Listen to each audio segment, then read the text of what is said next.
Lions in the pack, never got slack. Pushing for greatness, never looking back. Fear the war, check the score. Can't ignore talent, strength in the Lord. Lions in the pack, never got slack. Pushing for greatness, never looking back. Fear the war, check the score. Can't ignore talent, strength in the Lord. Lions in the pack, never got slack.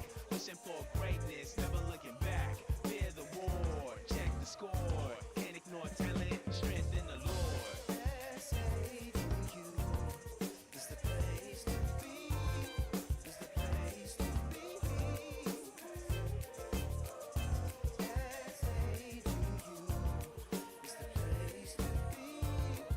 Welcome to the SAGU Sports Network. Tonight, the first round of the SAGU Athletic Conference Tournament, and we have the SAGU Lions taking on the Wayland Baptist Pioneers. I'm Adam Ferguson, joined by my broadcast partner, John Cookman. John, how are we doing tonight? Good evening. It's March Madness, and there's not a more exciting time to be alive. We are going to go live courtside with Riker Russell, who is with head coach Delton Deal. Riker, down to you. Thanks, Adam. Coach Steele, you've already beat Wayland Baptist twice. In fact, last time you played them home, you won by 30 points. How do you plan on beating them a third time? Oh, it won't be the same today. It's a playoff game. It's a tournament game. It's win or go home. We're going to get their very best effort. But if we stay disciplined, stay true to our game plan, I think that we have a good game plan to stop them. It's just a matter of showing up and doing it now.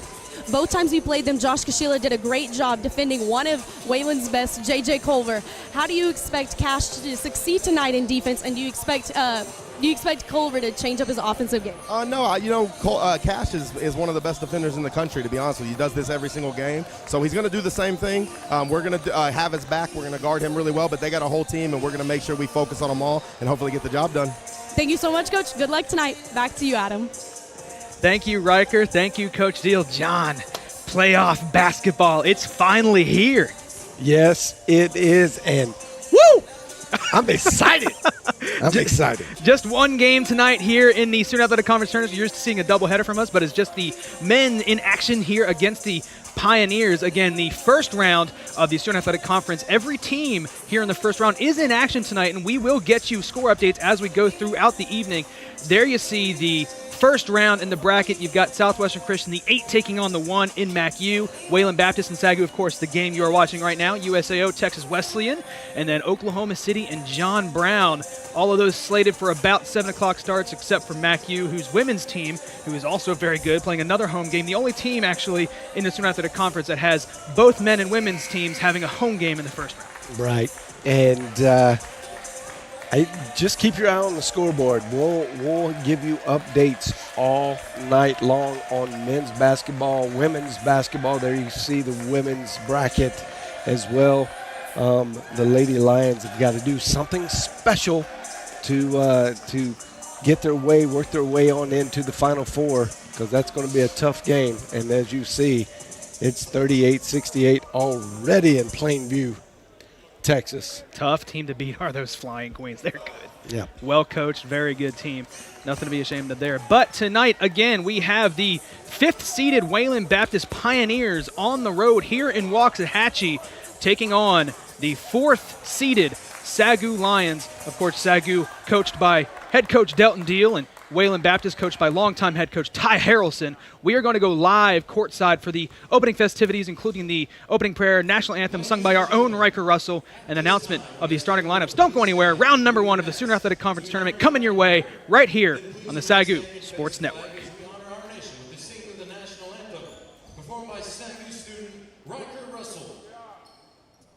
Gracious God, we thank you for everything that you did in our lives. Lord, we thank you for another day that is not promised to us. Lord, I pray for the players and officials that you protect them from all injury and all harm. Lord, I pray that you be with all of us as we travel back home after this game as well. We love you. We thank you. In Jesus' name, amen.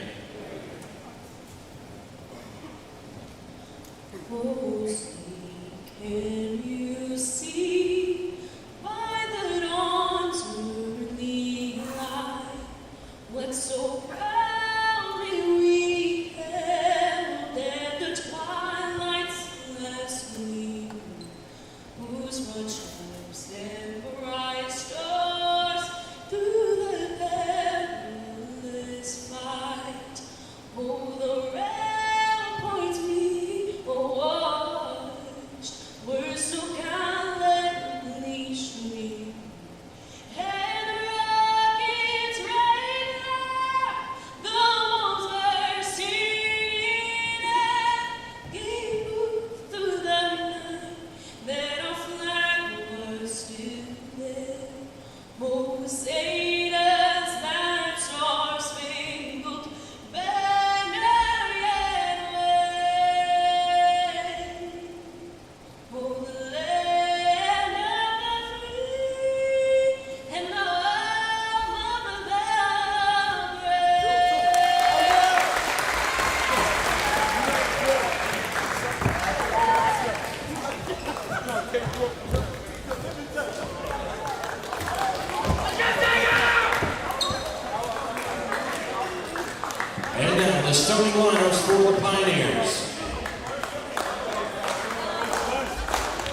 junior number 1, Trent Fillmore.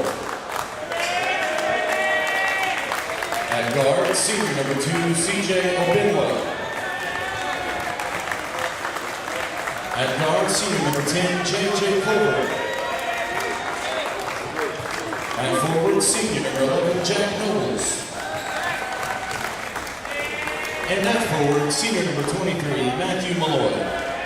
Head coach is Ty Carlson.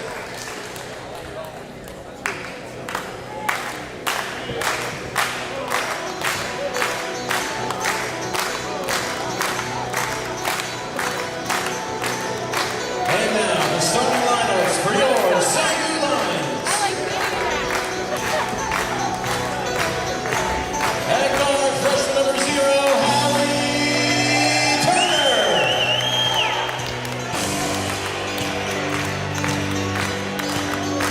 At guard, freshman number 3, Noah Bowling.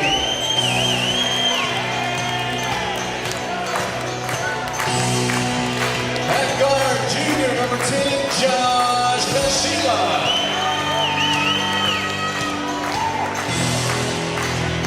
At forward, senior number 14, Kenton Williams.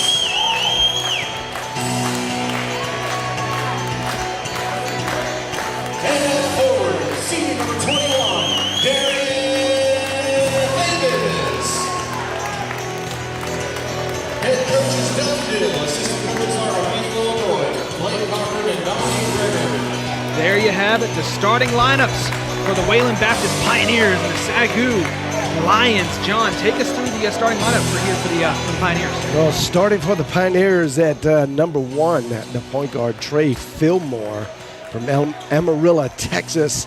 He went to Palo Duro High School. CJ Obinwa, he's a senior guard from Arlington, Texas. He played at Collin College, so he's a transfer. And JJ Culver from Lubbock, Texas, played at Coronado High School. And Jack Nobles from Wayland, Trophy Club, Texas. He also transferred in from Collin College. And Matthew Malloy, senior forward from Kingwood, Texas. He transferred in from Baylor. That's a school you heard of before. Wow. For the hometown SAGU Lions, the starting lineup, Howard Turner, the freshman, getting the start tonight from Detroit, Michigan. Last played at Universal Academy. Noah Bowling from Van Alstyne, Texas, went to Van Alstyne High School. You got Josh Kashila, Euless, Texas, Trinity High School. And then Kenton Williams, one of the 2 big men here for SAGU. Levelland, Texas, went to Lubbock Christian University. And then, of course, Darian Davis, the other twin tower for the SAGU team from Garland, Texas, went to Lakeview Centennial High School. And we are underway. Wayland Baptist getting the first bucket of the evening. Kenton Williams with it up and in. And John, that's something we talked about as we were preparing for this game, is getting Kenton Williams involved in this game on offense early. Yeah, and that's something that, you got to wait and see how that's going to flesh out without Nick Mason on the floor. They struggled Saturday night without just trying to find their way, but then they picked it back up. They found a half-court offense and were able to make a good comeback. Bad pass by Turner, was looking for Williams. It just went right at the rim and bounced off Wayland Baptist ball.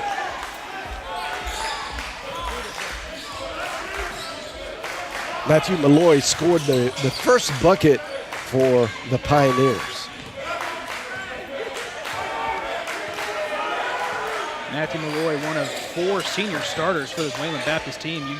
Safe to say that you can call them a seasoned team in terms of their starting 5. Bounce pass up ahead to Turner. Tries to go down low again, gets it back off the rebound off the rim, and he gets fouled going back up with it. He will shoot 2. He's just going to have to slow down. This is a little bit of the freshman jitters. That's 2 right into the rim, trying to throw an alley-oop. But smartly gets it and takes it back in. Now he's going to get 2 free tries. You say the freshman jitters, and could it also be compiled with the playoff atmosphere, this being the Student Athletic Conference Tournament? Well, definitely. This is his first postseason play collegiately. That foul was going to be on Jack Nobles, the first of the game for either team. And Jack Nobles, another one of these seniors here for Coach Harrelson. And he is a player. He's extremely efficient both on offense and defense. Keep your eye on him, number 11. Howard Turner goes 2 of 2 from the line, giving SAGU the lead 4-2 here early in this one. And John, it looks like they're going to be aggressive on the defensive side of the ball. A lot of tight ball pressure here by the Lions.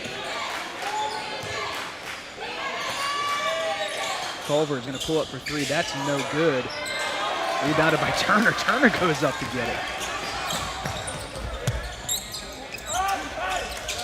And they try to go down low to Williams, and it's overthrown out of bounds. Their last possession, we saw Culver, who is the leading scorer for this Wayland Baptist team, guarded by Josh Kashila, and we heard Coach Deal say in pregame he thinks Kashila, rightfully so in my opinion, one of the best defenders in the country. There is no doubt. There's a couple special defenders on this Lions team. D.Y. will come off the bench tonight, and you will see him probably give Josh a little bit of a rest, and he will probably take the duties of guarding Culver as well. 5 to shoot, driving his Nobles up and in. Oh, almost in. It goes around the rim, in and out. Unfortunate break there for Nobles.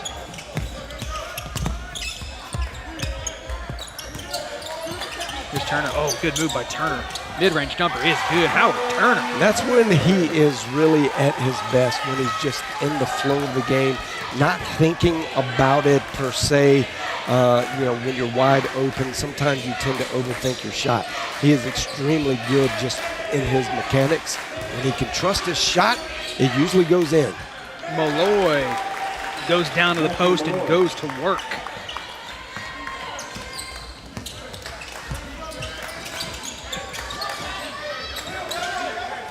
And they do go down low to Williams. Williams drives. It's going to be a foul here against Wayland Baptist. That one's going to go against Malloy. And you're probably going to see KT Williams do this a lot more. If he gets a one-on-one matchup, I think Coach Dill's given him the green light to pursue that all night long. Checking in for the first time for the Pioneers is Jabrail Washington.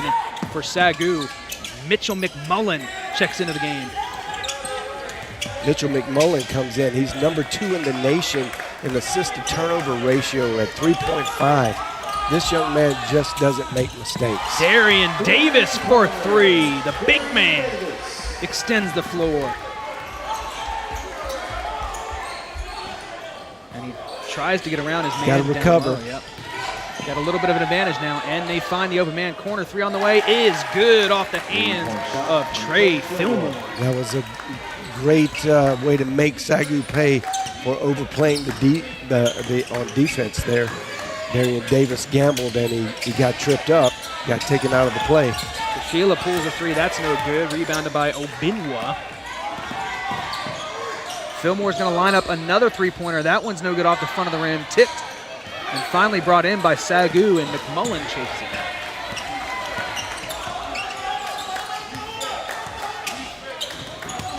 They go down low to Williams. Williams gets fouled. Was looking to go off the glass. You got to think that's a pretty good foul there by Washington, not giving Williams a free shot. Yeah, and usually the big men don't shoot as well from the free throw line, so your risk to reward there is definitely better. KT's not a bad free throw shooter.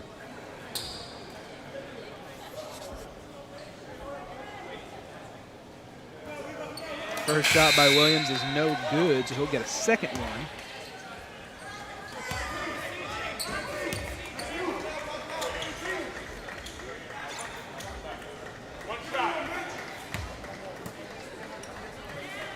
Bonnie Udo checking into the game for Coach Harrelson, and Wayland Baptist getting his first minutes of the game wearing number 15 as Williams hits the second free throw. Gives SAGU a 3-point lead here early in this one.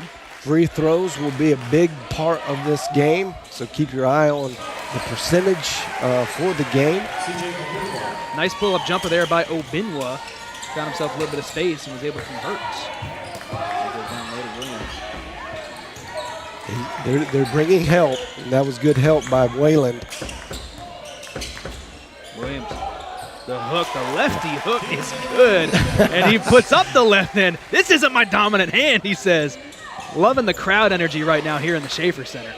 Running down the court saying, I'm amphibious. That's an old, you won't get that, but that's an old NC State joke. I'm a Carolina fan. Yeah, I grew up in Carolina. And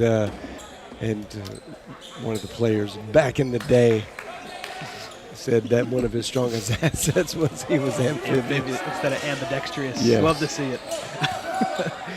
Tip ball out of bounds. Wayland Baptist keeps control, and a 3-ball is drained by Udo. Wayland shooting the ball really good at a good clip from the perimeter. Tie game here as we are just under 5 minutes gone in the first half. Kashila with a rainbow is able to get it to fall and give SAGU that lead back once again. Yeah. And there you see him on the defensive side pestering J.J. Culver. And that was good, letting Culver know that it's not going to be easy tonight. And there's going to be some contact. Just keeping him honest. It's probably a little bit of a gamble to play up that high. Got to stay in front of Culver. He'll make you pay.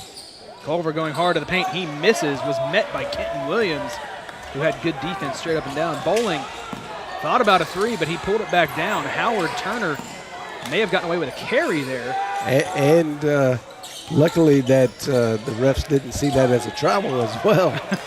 Kashila misses, and it's rebounded by Wayland up ahead. Bounce pass Culver. I'm going to slow it down, but almost stolen. Here's Moses. Wayland finds the open man again for 3. That one's way off. Obinwa could not hit that time. SAGU will remain with the lead, 14-12.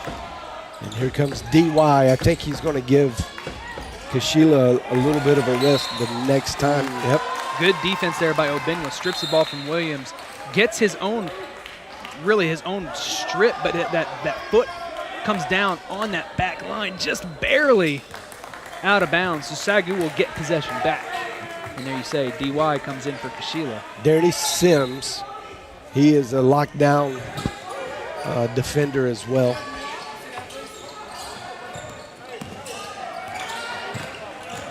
Bowling traversing the defense. And it gets tipped away. Bowling chases it down. And out of bounds. Culver looks like he was touching the ball when he came out of bounds. So it will be SAGU ball. Yep.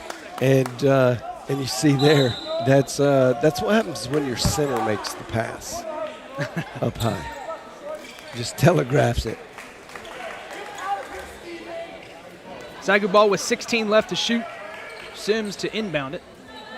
Wayland's defense is so good. They're just lights out. They have a point differential, scoring margin of 11 points exactly.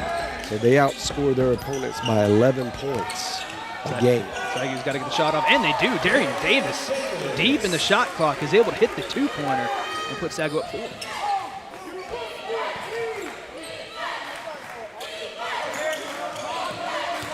We see Darren Sims' first defensive possession on Trey Fillmore. And we have Howard Turner on Culver. Driving hard to the rim and cannot finish. Gets his own rebound and goes back up with it. Will be fouled. Going to the line is Bonnie Udo for 2 shots. Udo did a great job getting to the basket, and then an even better job with the effort of getting the offensive rebound with a putback. Got held on the arm. Udo's first free throw is good. That foul on Darren Sims. Kenton Williams to take a break, and Cortland Blake will check into the game for Coach Deal and the Lions.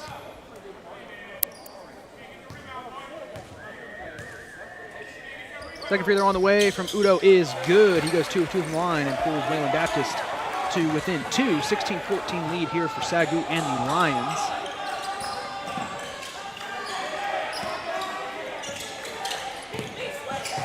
Down low, good pass from Blake. Finds Turner, but Turner cannot hit. And he gets swatted on the putback attempt.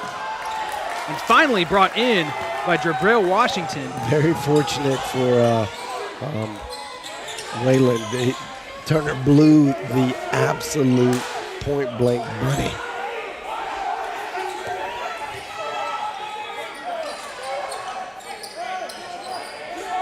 jabs. 10 to shoot here for the Pioneers. He's going to take a pull-up mid-range. It's good. Woo. Trey Fillmore. Yeah, he's feeling it. You could just kind of tell in the swagger, the way he's running around, that he's get the ball to me.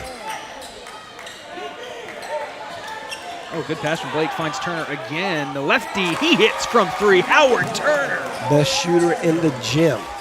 Howard Turner, the freshman. Fillmore's going to take a 3 of his own. That one's no good. Rebounded, though, by Washington, and a foul against SAGU. So a quick 3 in transition and no Lions in position to go for the rebound allows an easy board for Jarrell Washington.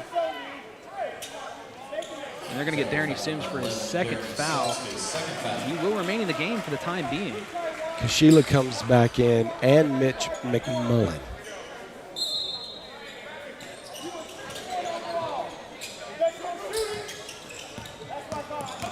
Peyton Havens getting his first minutes of the night, and he takes his first shot. He misses. The scoop layup rebounded by SAGU.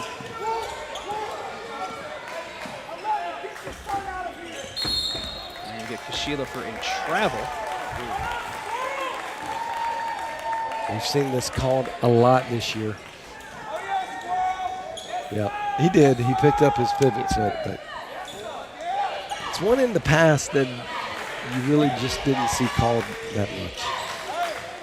With how many there have been this season, it's almost any traveling whistle or traveling violation that is whistled upon. It's almost like we don't agree with it at first until we're able to see the slowed down version of it. That time, I agree with you. Kashila got nabbed. Well, it's definitely a concentrated effort this year by the referees to tighten up on that call. McMullen takes a wild 3, rebounded by Blake. He goes up with it. He is fouled, and he's going to go to the line here for 2 shots. McMullen taking a wild step back 3 there. Fortunately for McMullen, Blake was there to clean up.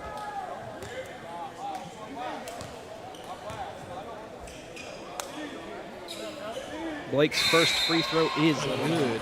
Cortland Blake is one of the best shooting big men, and as a freshman, you could just see his talent level is really, really high when he learns and figures out the speed of this game, and he's going to be given tremendous opportunity next year that Williams is leaving. And he's got some big shoes to fill, but he's a great player. I think he's going to be able to do it. He's got a very smooth shooting form for a big man. Oh, yeah. 3 ball on the way. That one no good from Udo. Sims with the rebound. SAGU up 5. Biggest lead of the game for either team. Sim drives.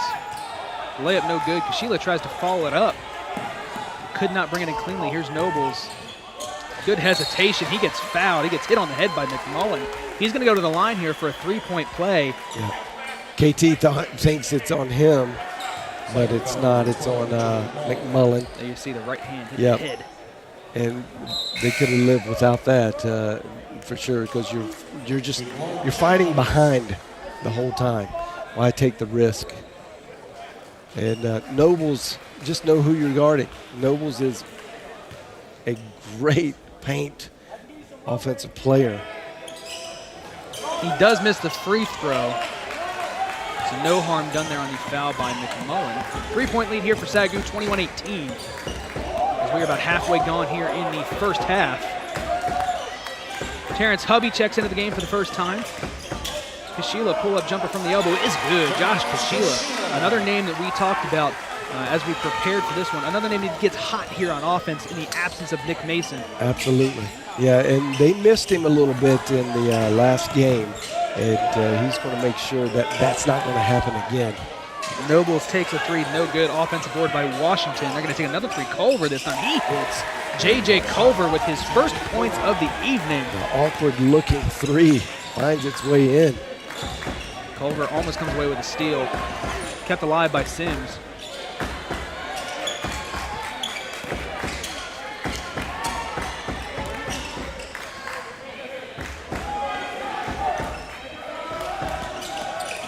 Eight to shoot here for the Lions. Hubby goes up with it off the glass and in. Terrence Hubby. That's a little hesitation there. That was a fantastic pass. Kashila comes away with a foul. Yep. I'm sorry, a steal, and then he is fouled by J.J. Culver. Yep. He looked like he had a fast break opportunity there. That looked like trick or treat. Just went up to the door and took the candy. Culver saved a fast break opportunity there for his team. Cody Farmer checks into the game for the first time for the Lions. Just Culver's first foul of the game.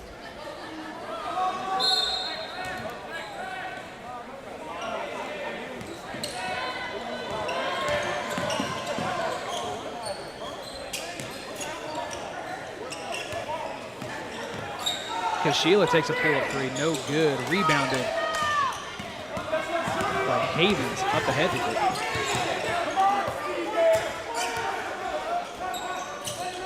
it. Long pass finds Culver.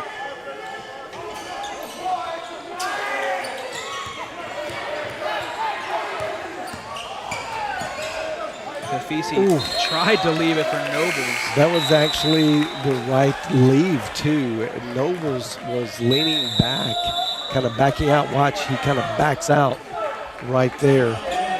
And a big guy like Nobles needs to be leaning in, ready to take it home. He's a guy that can dunk it hard.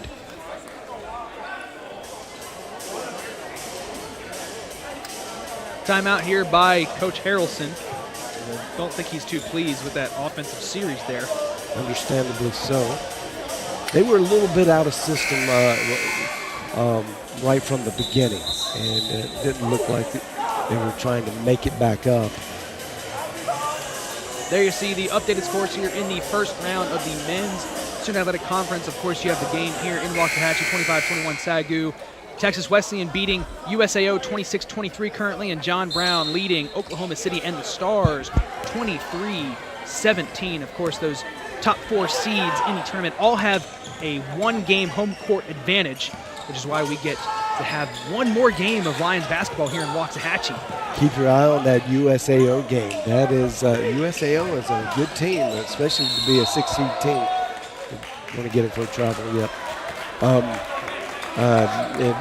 As good as Texas Wesleyan is, and I think they are very good, USAO is sneaky good. That could be a little bit of an upset in the making. After the Kenton Williams travel, Wayland Baptist will take over.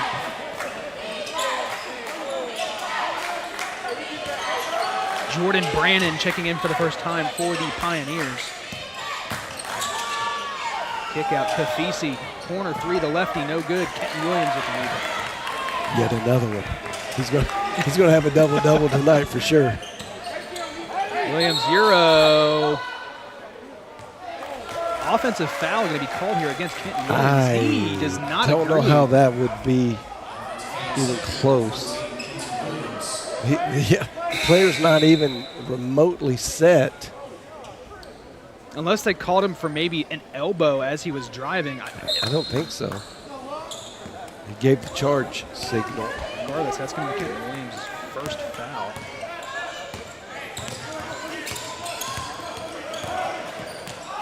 Kafisi tries to go down low to Nobles, but the pass is off the mark, and it will go out of bounds, and it will be SAGU ball. You can see them trying to feed their big man in the paint. And good idea. Noble can do some work down there in the paint, so it's not a bad idea at all.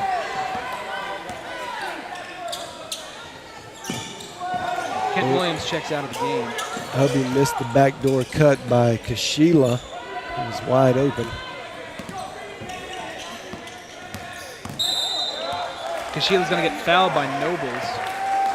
That's one of those that I think I'd like to see the ref just let play. It's a good step out. He's fully in front. Even though there's some contact there, it's not contact going to the basket. And just kind of that's when you go, hey, refs, let's let them play a little bit. I'm trying to agree with you. After the foul on Nobles, he will take a break. Loose ball here, stolen. Up ahead is Havens. Havens layup, no good. The tip almost goes in, but Wayland Baptist will keep possession. Havens is going to get... Actually, we get a whistle. I thought Havens was going to get called for a travel, but they're going to call a foul here against SAGU, I believe. Not sure where. Or why? We haven't seen an official foul up on the board yet. No, there was no foul. I'm not sure what the call was there. Maybe inadvertent whistle. That's a shame. Blocked by Darian Davis. Kenton Williams comes down with it. He blocked Matthew Malloy. Farmer, he's going to line up a three. He had forever to think about it, and it's no good. Rebounded by Washington. There's Culver. He drives. Layup off the glass. No good. Gets his own board. Back up with it. Culver misses again from point-blank range.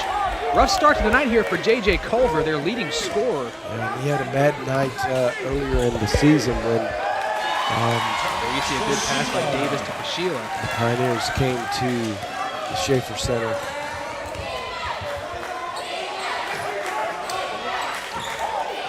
Step back three is no good. That off the hands of Brandon.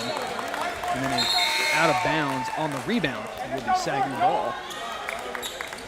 27-21, 6-point lead here for SAGU as we are coming up on 6 minutes left in the first half. Noah Bowling checks back into the game for Cody Farmer. Sheila, that elbow jumper, no good, but is fouled on the release. So Kashila will go to the line here for 2 shots. Yeah, that whistle was a little late, and good acting job by Kashila. He got touched on after the shot on the fingertip. CJ Obinwa. See if we can see the fingertip. I think everything moved except for his right hand, Yeah. the shooting hand. And it worked. Got him the foul call, so he gets Yep. 2 shots. He's a veteran. This is his 3rd year, so he's First- figured it out. First free throw is good. Like you said, the junior from Euless, Texas, a Trinity High School product. Put SAGU up 7 with the second free throw pending. And it is no good. Rattles around the rim and falls out. So the lead will remain at 7 here for SAGU. Wayland Baptist on a bit of a cold streak here offensively. Have not found a basket here in a couple of minutes. Driving cut off with Brandon. He's trapped. Someone's open. Turner with the beautiful hands. Fast break opportunity up and gets blocked at the rim. That's good defense there by Jabril Washington. Washington just timed this perfectly. Hopefully we'll be able to see it. Yep. Wow. No block.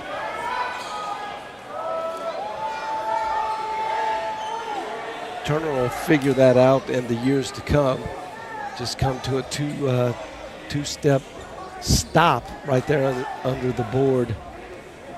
Let your defender go right on by you. Jabril Washington does lead this Pioneers team in blocks for total on the season.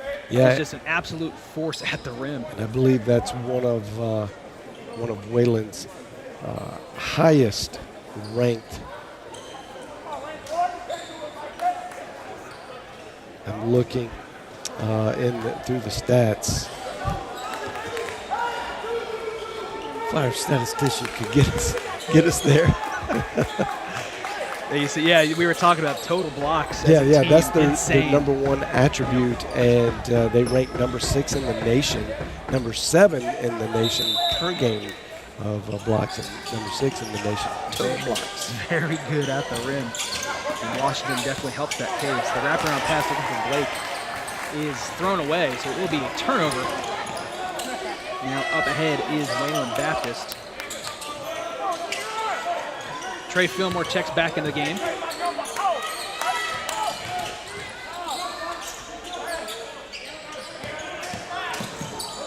Ten to shoot here for the Pioneers. Obinwa, fadeaway baseline jumper, no good. Ball goes out of bounds, and it will stay with Wayland Baptist. Oh, wow. That should be SAGU ball. Noah Bowling went up for the rebound, and you are right. It does go off the hands of Jordan Brandon and goes out of bounds. So Wayland will get to keep possession here with a fresh 20 seconds on the shot clock.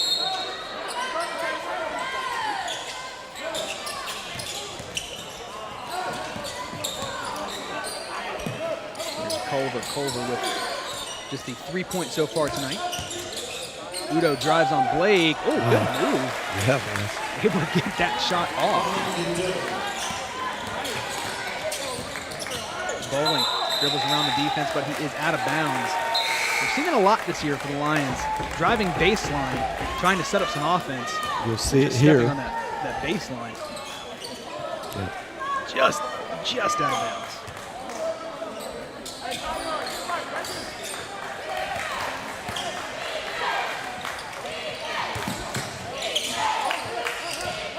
Culver drives, gets stuffed at the rim by Bowling. Noah Bowling getting up and stuffing J.J. Culver. It ends up in Bowling's lap and goes out of bounds. Look at this defense by Bowling. Oh, no, Bowling didn't even get get a piece of it. Culver went up and pinned himself on the backboard. I thought Bowling may have gotten up and gotten a piece of it. Yeah. And that's going to be an offensive foul. As Kenton Williams goes to the floor, and that might be as clear an offensive foul as we might see as Udo drops the shoulder. Looks like a running back meeting a linebacker in the hole and just runs him over. You get a good look at it here. Just looking at him lower the shoulder. Ooh, that can't feel good. Get the wind knocked out of you. He did take a second to get up. No flap jacket on that. Check those ribs at halftime. A little mock duty here on the baseline. As we get to see, for the first time, Deng James Boyoy from Kampala, Uganda. John, number 33, standing at 6'11". Wow. You're not going to see many players taller than him in the NAIA. He's playing up high, too. He's going to take on the man-to-man duties for Darian Davis. How often do you see somebody tower over Darian Davis like Boyoy does?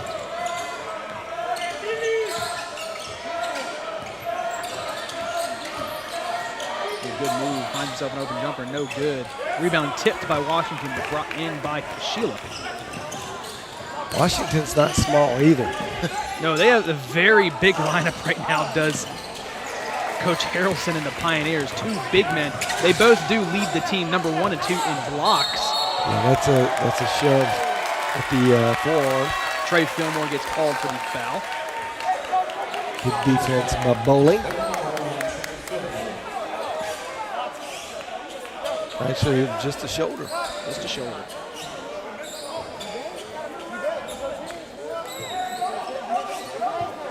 Believe it or not, Adam, I'm in the favor of letting those plays go.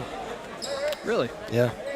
Yeah, if it wasn't an extension of the arm or the forearm with a push, he didn't really lower his shoulder. It was in the momentum of things.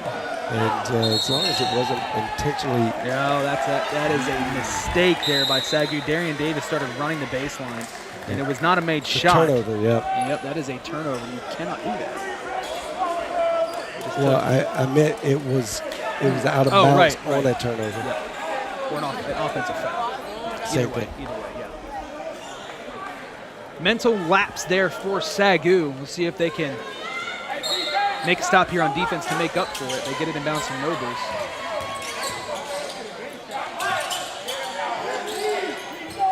They like to go down low to their big man in Nobles. He kicks it back out. 3 ball on the way. That one no good. Well, he's drawing a double team down there, so he's got to kick it out almost every time. And he's good at that. He's good at reading where he needs to go with it from the post. A very good post passer. Offensive board chased down by Bowling, so SAGU's got another chance at some points here. Good pass to Kashila. Kashila goes up amongst the trees. Should be a jump ball. Jump ball. Yep. It will stay with SAGU. Good defense though by Wayland Baptist. That was an excellent defense. Swarming. Yeah. Not a bad idea by Kashila to try to go hard at the rack, maybe draw a foul, but Only 4 points have been scored in the last 5 minutes. very intense defensive battle at this point in the first half.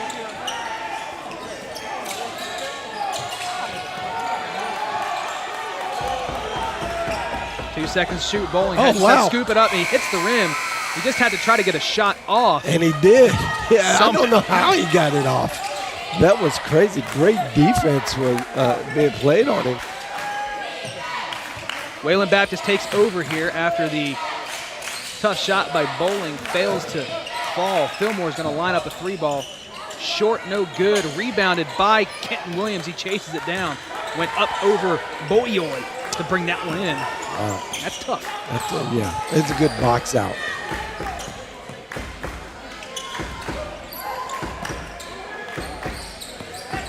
Sheila with it. Bowling, he's going to line up a 3. It's good. Noah Bowling takes the rare 3, and he hits. And we know he can score. He's just been a great role player for Coach Steele's system this year, and gladly taken that on for that spot on the team. He started most every game this season, and has just done exactly what Coach has asked of him. But we all know that he can score.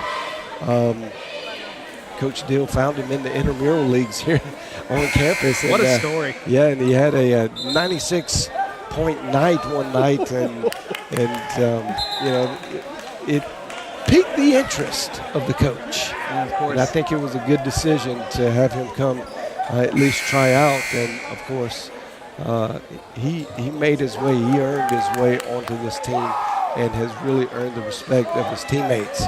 But make no mistake about it, if they need a scorer, he can step up. He can manufacture some buckets. and that one word that we hear so many people describe Noah Bowling as is selfless. And Coach Deal has called him one of the most selfless players he's ever coached. Yeah. And you really see that in his game. Stolen by Williams up ahead. Bad pass was behind Kashila, and it's stolen right back by Obinia. They're going to slow it down. We are under 2 minutes to play. Culver, step back. Almost was thinking about a step back 3, but he gives it up to Fillmore. Oh, what a pass to Nobles. And the patience to go up and in. Yeah, he's just smart.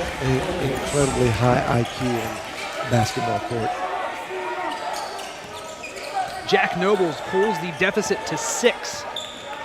SAGU leading 31-25. Howard Turner checks back into the game after the timeout. Kenton Williams takes a long 3. It's good! Oh, Kenton Williams! He has been good for one a night. Goodness. A deep 3 by Kenton Williams. Nobles gets fouled, goes to the basket, can't finish through contact, but will go to the line here for 2 shots. Kenton Williams, my goodness. Yeah, that was just buckets right there, man. Netting. We used to say when it goes in like that, it's a netting by Larry Bird. I mean, that was just perfect. You're gonna get and he just stepped into it. Didn't even think.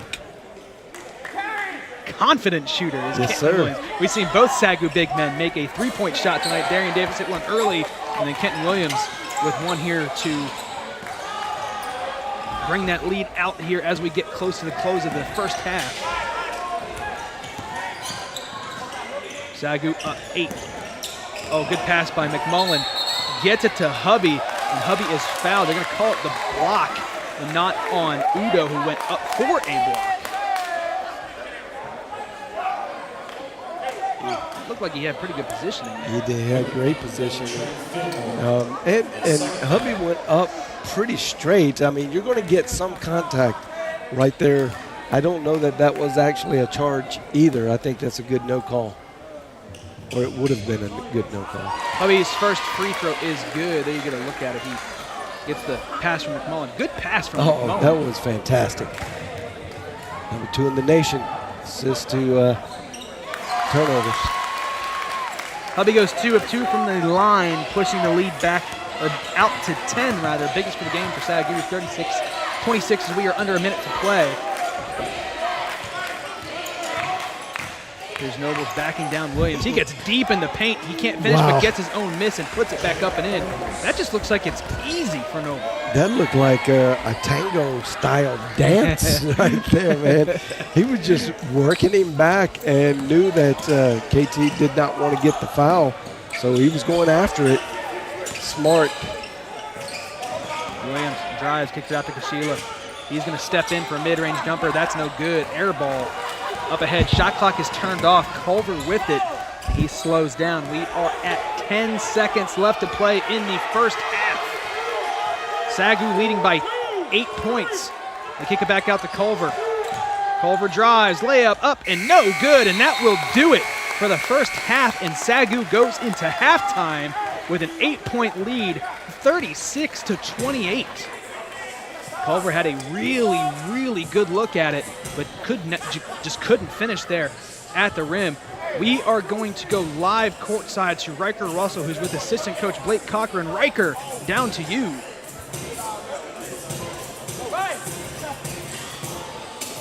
Thanks, Adam. Coach, Wayland is locking up Kenton Williams in the paint. How do you help run your offense down low? We have to move the ball more, first and foremost. We have way too many turnovers. We move the ball side to side. 14 and 21 D. Davis and KT, they're going to get buckets all day long. But if we just go one side, get a quick shot, then, they're not going to get the ball very much. So we have to do a better job at that. It was a close first half, so what's your plan to expand the lead and come away with a win? Most importantly, they were getting buckets at the end, getting offensive rebounds. So we have to box them out, finish plays, and then we just need to move the ball and we'll get points and stops. Thank you so much, Coach. Good luck. Back to you, Adam. Thank you, Riker. Thank you, Coach Cochran. That's going to do it for the first half. Don't go anywhere. Second half coming your way right here on the SAGU Sports Network.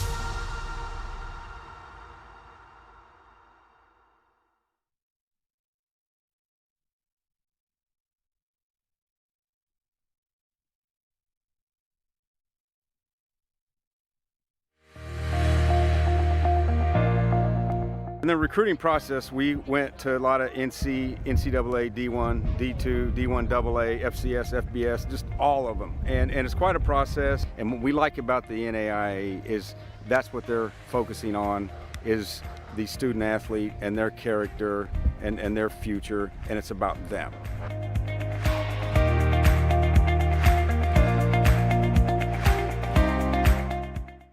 Leadership is influence, and there are those who are going to be gifted at it, that God's given them that gift and in that role, and so it's very important that they know how to lead according to the leading of the Spirit. You may sense a gifting from God to leadership within the church or wherever, the marketplace, but still it would be a good thing for you to receive academic training in that. The MOL is all about that. It's about helping people discover their giftedness, have a sense of purpose and mission. It's a 12-course, 36-hour degree concerning organizational leadership. I do some work as a consultant for the Texas Police Chiefs Association, and I run a leadership academy for them.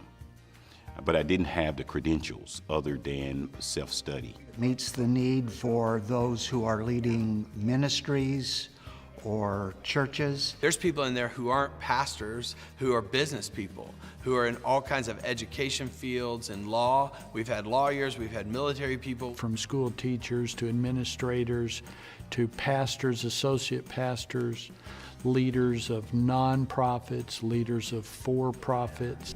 With digital efficiency. Professors were phenomenal. The way they lay out the course, the way they create safety in that room for you to be who you really are. That's what's important. Leaders need to be authentic. They taught us how to be compassionate, how to be vulnerable, how to be transparent.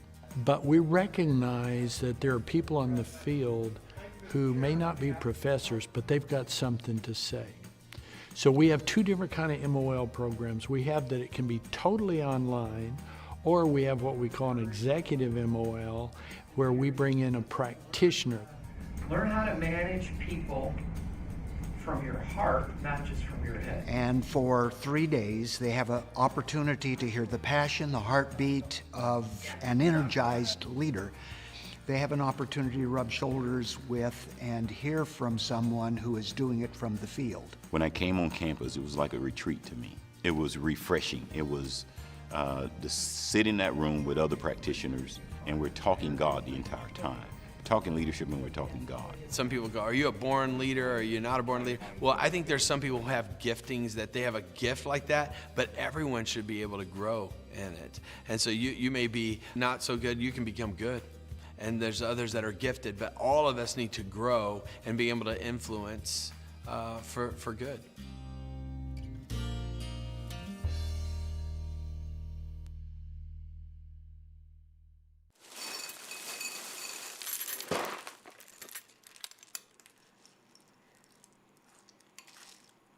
Honey, have you applied to that school yet?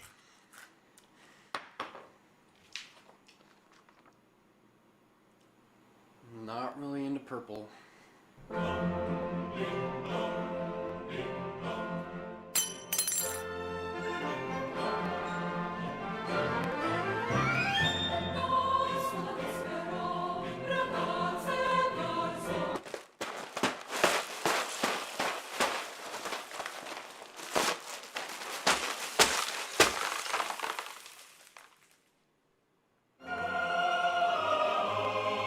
SAGU.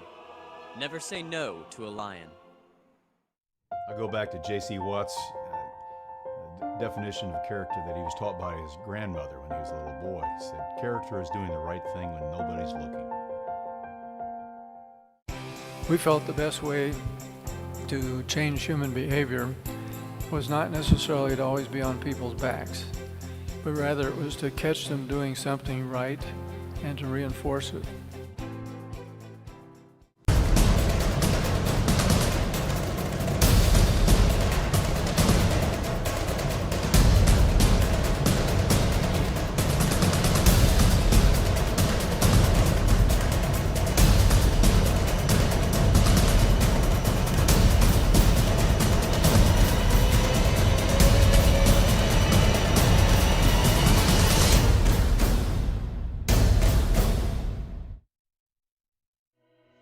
What we're looking for as students in the church leadership program and any of our vocational ministry programs is somebody who has a passion for Christ, a passion for people, somebody who has an element of seriousness, but they'll be transparent and be people of integrity. I'm looking for students that are going to invest their lives in the life of a student that says, I know how tough adolescence can be. This degree is tailor-made for that unique life, trying to help individuals really learn all that goes into the unique realities of church leadership. What we've done is make this degree a great combination. They're able to pick and choose various ministry classes and really get a wide range, a well-rounded view of church life. It's like build your own degree if you feel the desire or the calling. We're equipping students that if in 10 years they say, well, God's moving me out of youth ministry, out of children's ministry, well, they can become some other type of associate. They can go into pastoral ministry. We're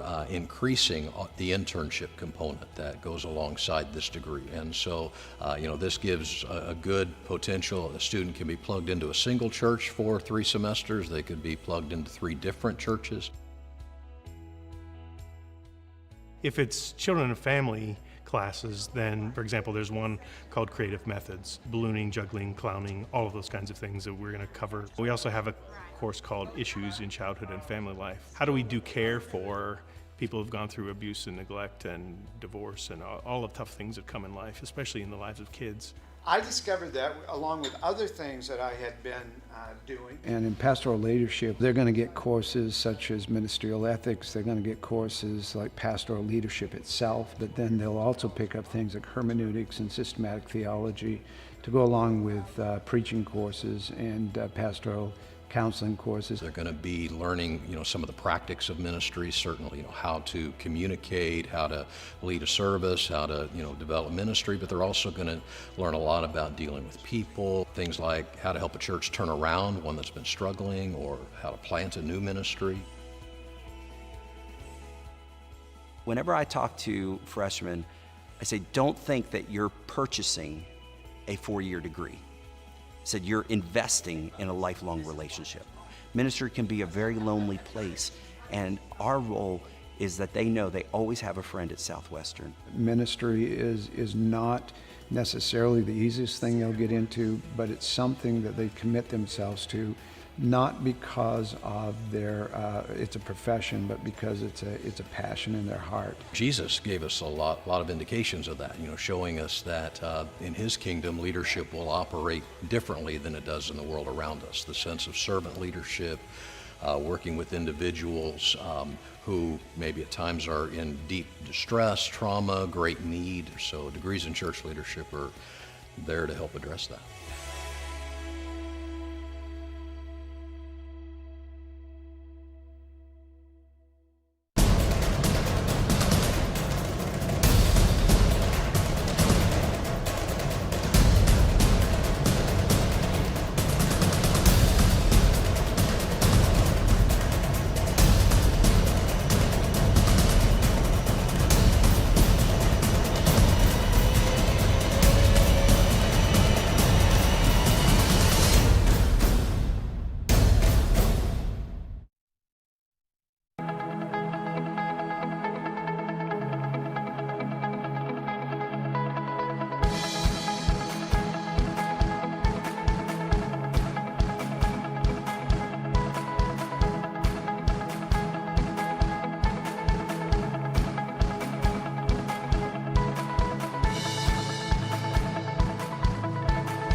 I try to think of, how a kid will view me on the court, and what I want them to see, in my mind, is someone who has a ton of fun doing it, who does what's right and does his best every time he steps on the floor. Where online makes really good sense is when you're kind of not the typical, I just graduated from high school and I want to have a college experience. I chose distance education because I was busy. I knew that our lives were kind of all over the place, everything that we were doing, and I wanted something that was flexible. My degree at SAGU allowed me to still be a mom and an educator and get my degree online.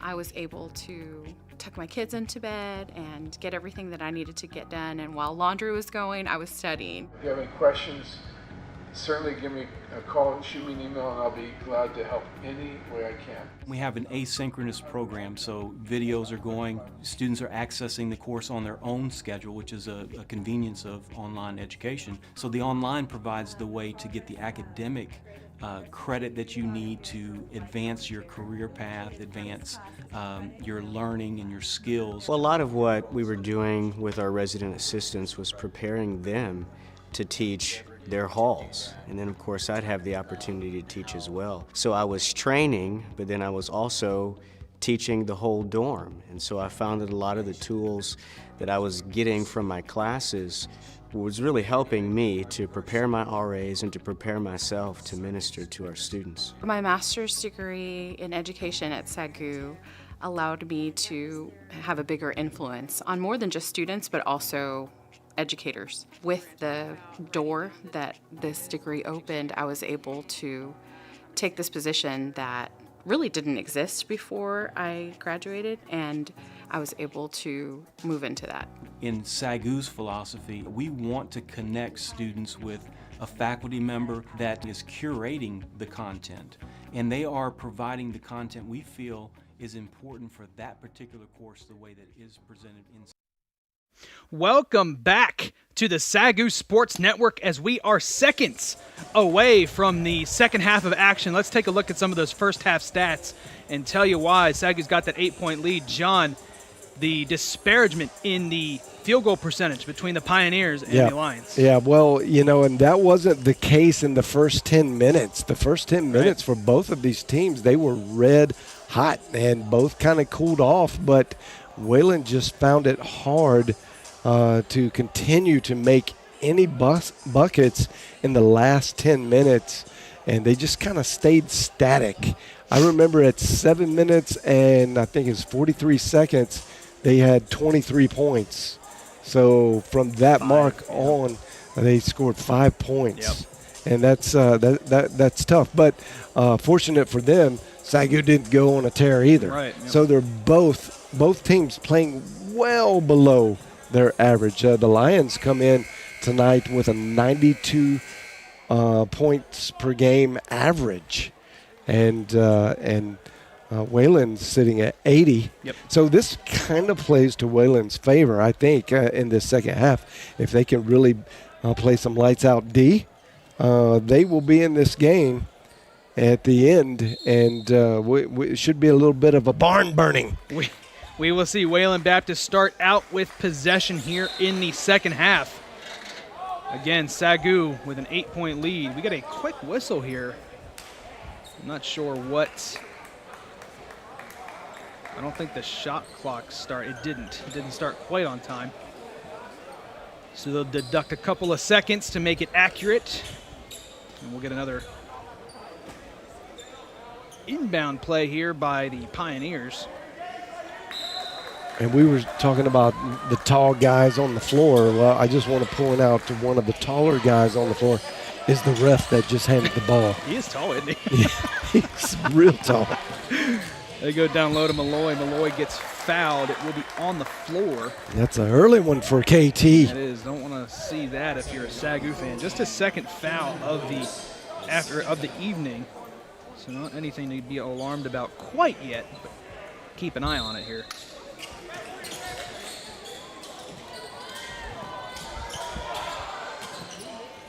They get it to Culver. Culver, who is their leading scorer, struggled in the first half. Throws it at the hoop, and it catches nothing but backboard. So SAGU up ahead with it. Bowling gets stopped for the minute. They are looking to go down low to Williams, and that's easy offense right there. That's just a great catch, turn, and shoot.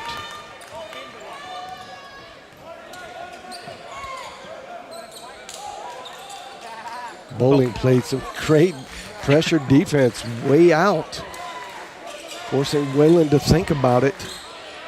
12 to shoot here for Wayland Baptist. Malloy backs down Davis.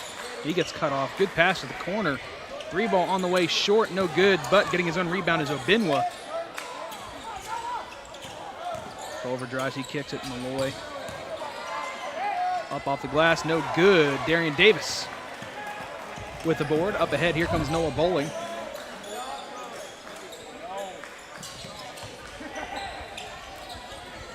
Williams tries a scoop layup, no good. He gets his own rebound. And that's going to be an offensive foul. Kenton Williams trying as hard as he can in the paint. Yeah, and just kind of playing around in there and somehow draws an offensive foul. Culver reaches down to kind of get his hand in the cookie jar, and somehow KT gets the foul. Williams will go to the bench with 3 fouls, and checking in is Terrence Hubby.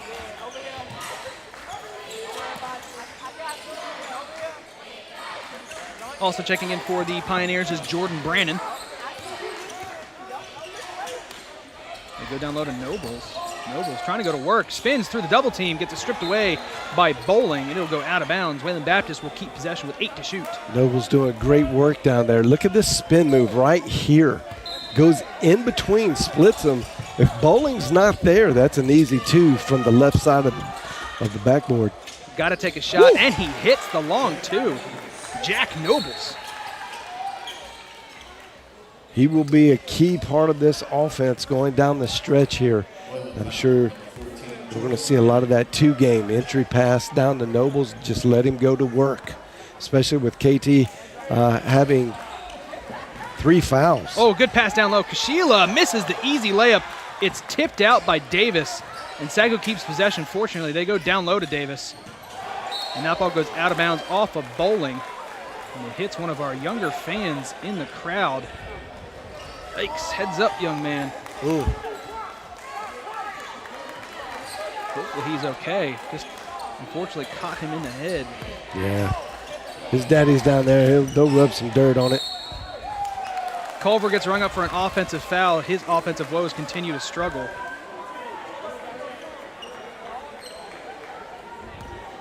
Culver with just 3 points, and that will be his second foul.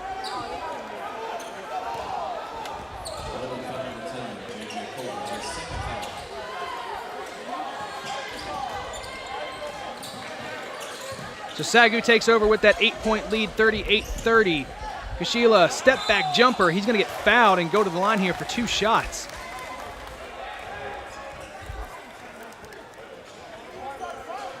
Pretty good move there by Kashila. You know he likes that step back jumper. Yeah. And that was good defense, the defense too. got there, just got him on the hand and wrist. Just barely. Yep. He's gotten away with a couple of those this game, and getting some of that veteran love from the referees. First free throw from Sheila is good, rattles around and falls, extending that lead to 9 for the Lions, 39-30. Sheila had a hot hand in the first half, so you could see Wayland pushing out on him, and I'm sure Coach Harrelson has recommended, and maybe even a little more than a recommendation, get on that man. Kashila's second free throw is good. Josh Kashila remains perfect from the free throw line tonight. He's got 9 points, leads SAGU with 9.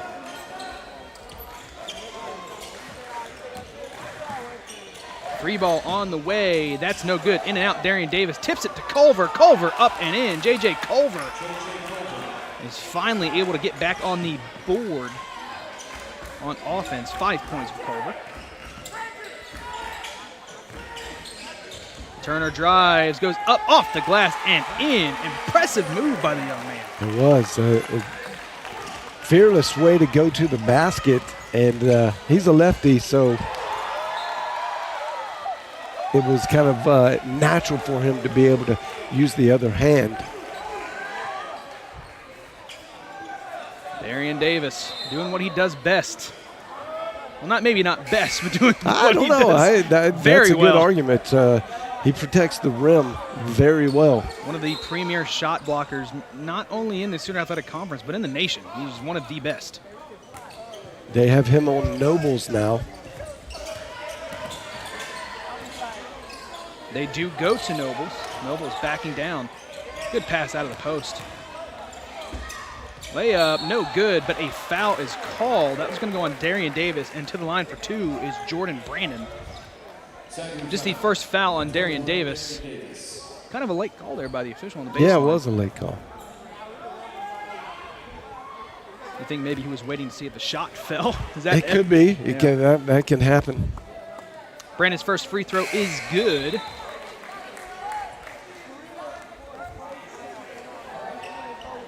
Checking in is Peyton Havens for Wayland Baptist, and for SAGU, Darren Sims, DY, checking into the game for Terrence Hubby. The quick Peyton Havens. That's a matchup. McMullen on Havens. Vice versa. Brandon hits both free throws, pulling that lead deficit back down to 8.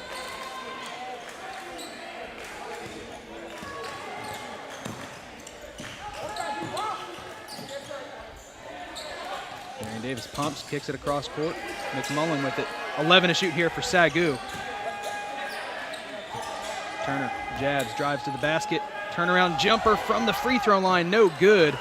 He gets his own rebound, the loose ball. Turner has it, and he will be fouled. Good hustle there by Howard Turner. Great hustle. He kind of faded back after that shot, and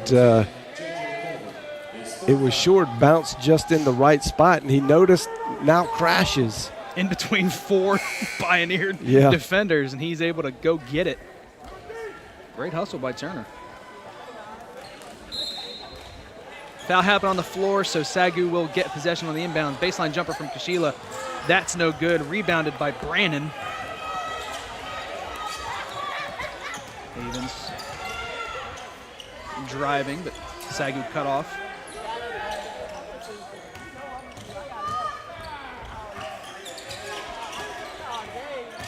Noble's looking to do something here in the post.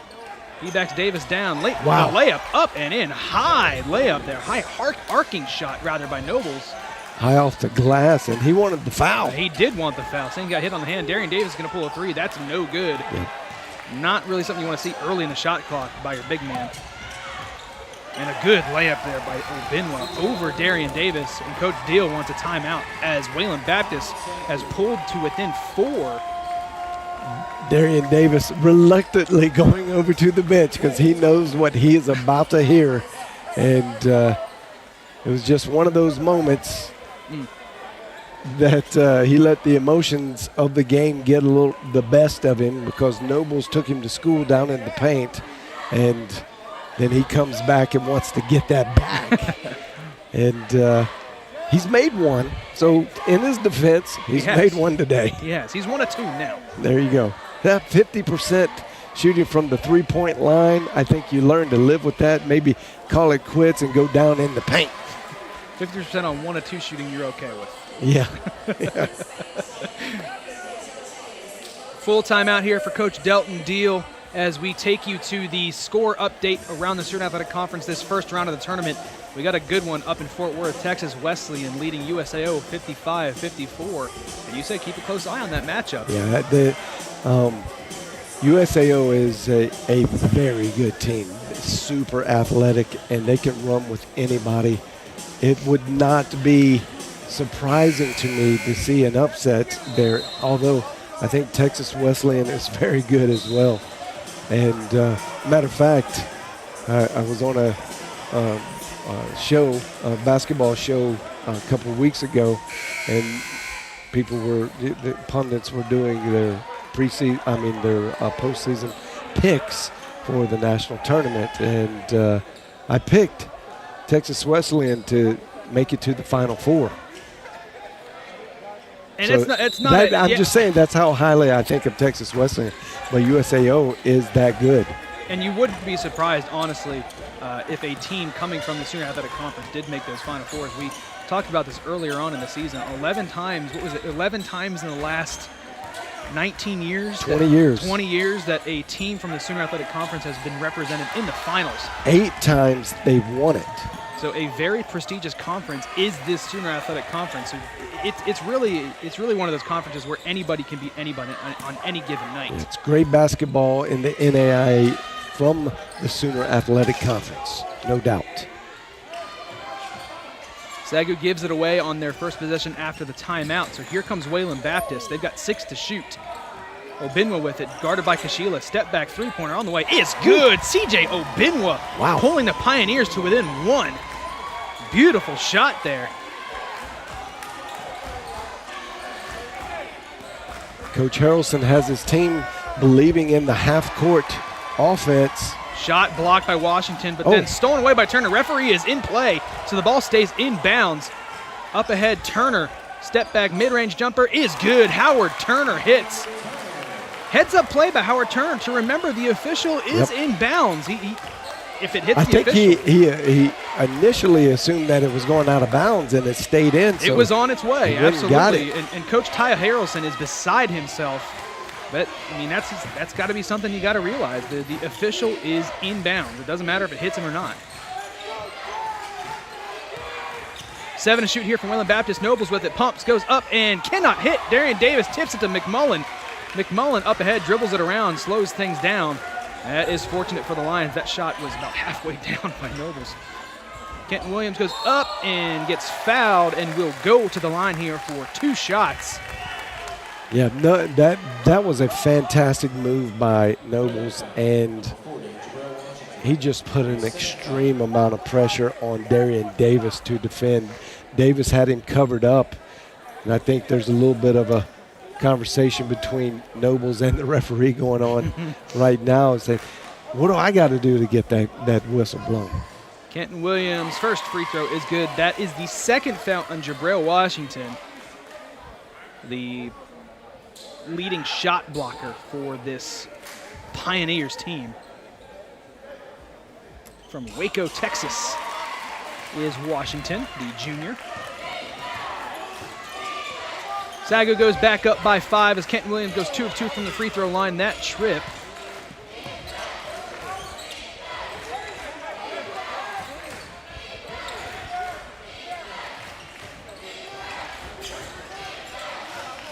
Wayland with 10 to shoot.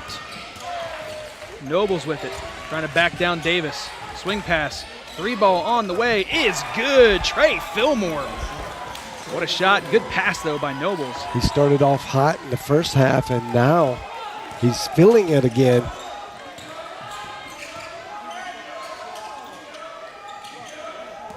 Here's McMullen. Good pass down low. Kenton Williams gets it deep, up and in. Kenton Williams. So good when he gets the ball that deep in the poke. Not too many guys better. SAGU goes back up by 4, 48-44.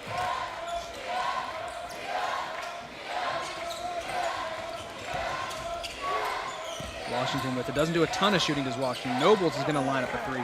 That is no good. Rebounded by Kashila.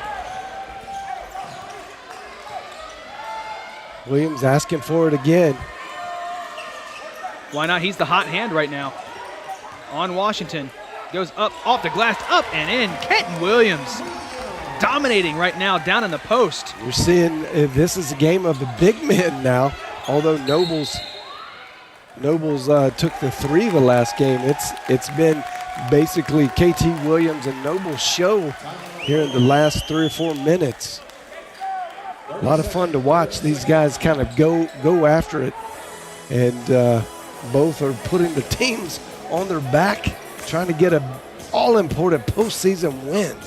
And SAGU is up 50-44, and they're on a little bit of a run here, and it's mostly off the hands of Kenton Williams. Absolutely. Now, John, I know in college for you were a shooter. What do you like watching more? Do you like watching a big man go to work down in the post? Do you like watching the 3-ball? I don't really have any preference. I mean, I love it any way that you can make it happen. I just like it to be inside the system. So if there's a system that's running, then I like to see the system.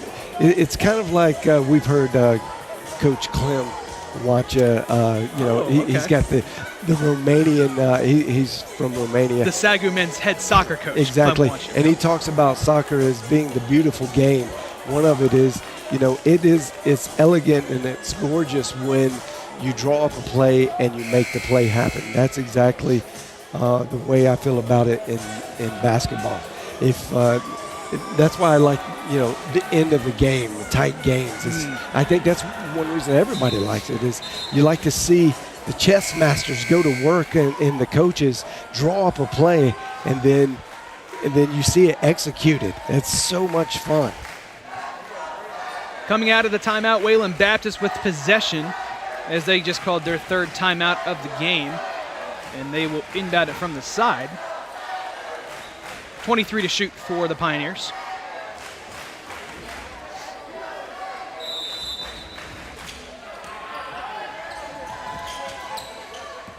Get it back to Havens.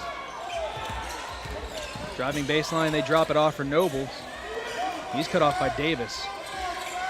Double team him in the post. Straightaway 3 is good off the hands of Jordan Brandon. So Brandon gets open because KT kind of was trying to gamble just a little bit with that double team down low, and it caused an easy pop out, wide open look for Brandon, and he executed. McMullen's going to pull a 3. That's no good.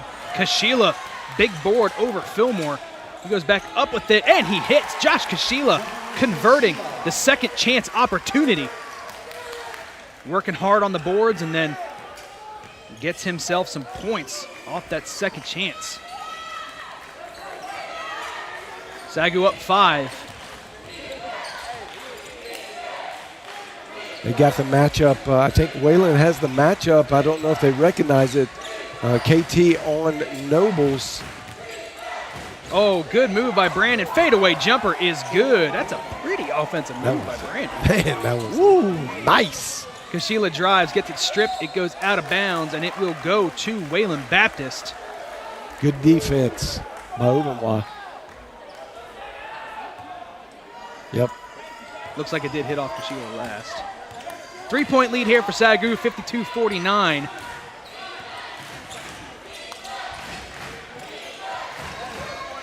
Chance of defense coming alive here in the Schaefer Center. Trying to will their Lions home team to a stop. Williams on Nobles. I think that's the matchup they kind of want, and it gets poked away, and it will go off of Nobles, and it will be SAGU ball. It's good help defense by Kashila. He drops in. He recognizes, and they've all got to know KT is in foul trouble right now. Good help by Kashila there, but that is definitely the matchup that Coach Harrelson wants. Try to get that fourth foul on Williams. Kashila drives to the basket, gets it tipped out of bounds. It will stay with SAGU. I like to see that out of Kashila. Really, that dribble penetration right through the lane, making his way.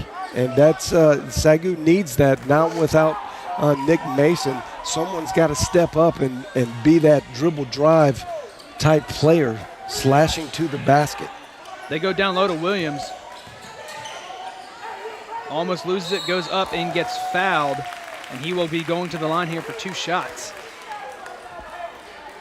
So on one hand, you got Josh Kashila attacking the rim hard, and then you've got the other side. Okay, look at this. Now you see everybody sucks down. There's 3 guys, actually 4 guys in the paint. That means there are 2 wide open 3-point shots right there. Williams has got to understand that that's an easy bucket to toss out to. You've got excellent 3-point shooters, and he's just got to trust his teammates to do this. And he did his job. He got the team to suck down onto him, and now kick it out. And you saw he acknowledged that to Howard Turner. My bad, I should push it out there. Kenton Williams goes 2 of 2 from the free throw line that trip, giving him 16 points and giving SAGU a 5-point lead once again, 54-49. Ooh, the pass gets away from Nobles. We've seen that a couple of times. They try to go down low and just too strong on the pass. Yep, Nobles was really expecting a little bit harder cut all the way through. Oberwad didn't do it, and therefore. Ooh. Williams goes to the hole, up. He gets his own rebound, tries to tip it in, and then a foul is going to go against Nobles. Yep, against Nobles here. That will be his 3rd foul. Kenton Williams almost comes away with his own shot tipped back in and just kind of gets chicken winged and tossed to the side. 2 shots here from Williams.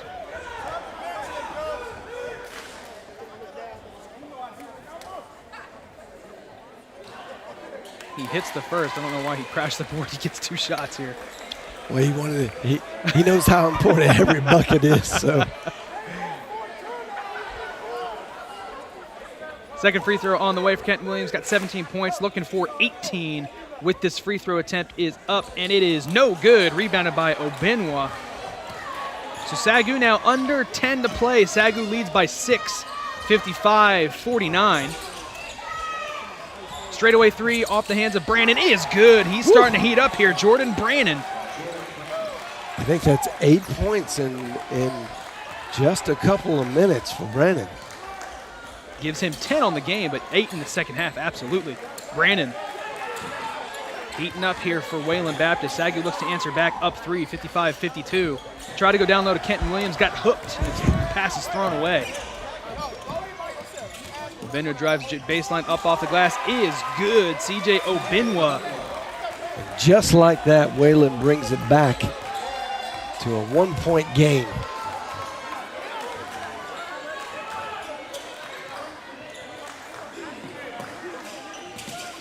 Kashila driving floater, no good. But a foul is going to be called here against Peyton Havens, and to the line for 2 shots is Kashila. That's another late whistle. We've seen a couple of those tonight.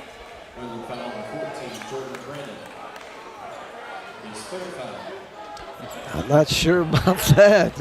Havens standing there like a statue, doing everything that he's been taught to do. He wasn't even in the landing zone really of Kashila that much. Yeah, he kind of fell back as well. That should have been a no call without question. Regardless, Kashila will go to the line for 2. He hits the first, second on the way. Up, and it is good. Josh Kashila, good from the free throw line. Darren D.Y. Sims checks into the game. He checks in for Darren Davis, so they go down to one big man in Kenton Williams. 3-point lead here for SAGU, 57-54.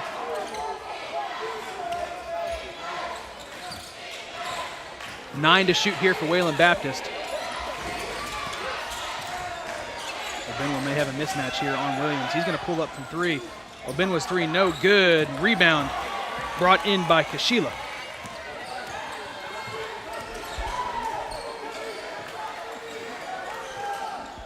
Eight minutes left here in the second half. Kashila drives, he gets cut off. And they reset for the time being. Williams kicks it to Sims. Wild pass by Sims. Bowling, pull-up jumper from the elbow, no good. Rebounded by Obenwa. That was a good possession for SAGU, though. They worked a lot of clock, made the defense work even harder. Nobles. This is what they want. Nobles on Williams. Kenton Williams again.